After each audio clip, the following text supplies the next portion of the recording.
হ্যাঁ, আজকে মাছ আলু টমেটো দিয়ে ঝোল হবে।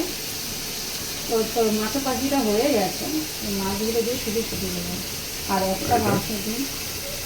আর এইটা হচ্ছে তোমার যে এই যে আজকের এই যে মাছের ডিমটা দিয়ে আর এই সবজিগুলিতে পাঁচ মিশালি সবজি আছে, কুমড়ো, পটল, তারপর তোমার যে এখানে কচু আর বেগুন দিয়ে এই মাছের ডিমটা দিয়ে রান্না করবো।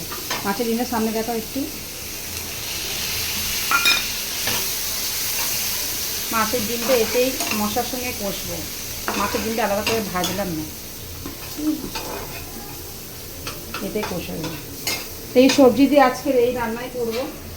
তো আজকে আমি এটা নতুন রান্না করছি, এই সবজি দিয়ে আর এরকম মাছের ডিম না ভেজে এটা নতুন রান্না করছি। তো ওটাতে চচ্চড়ি করবো, এই রান্নাই আছে, ভাত হয়ে গেছে। আর আজকে কিন্তু অত গরমও নেই, মানে আজকে ওয়েদারটা ভালোই আছে। তো চলো রান্না বান্না করি, আবার পরে দেখা হচ্ছে রান্না বান্না করছি।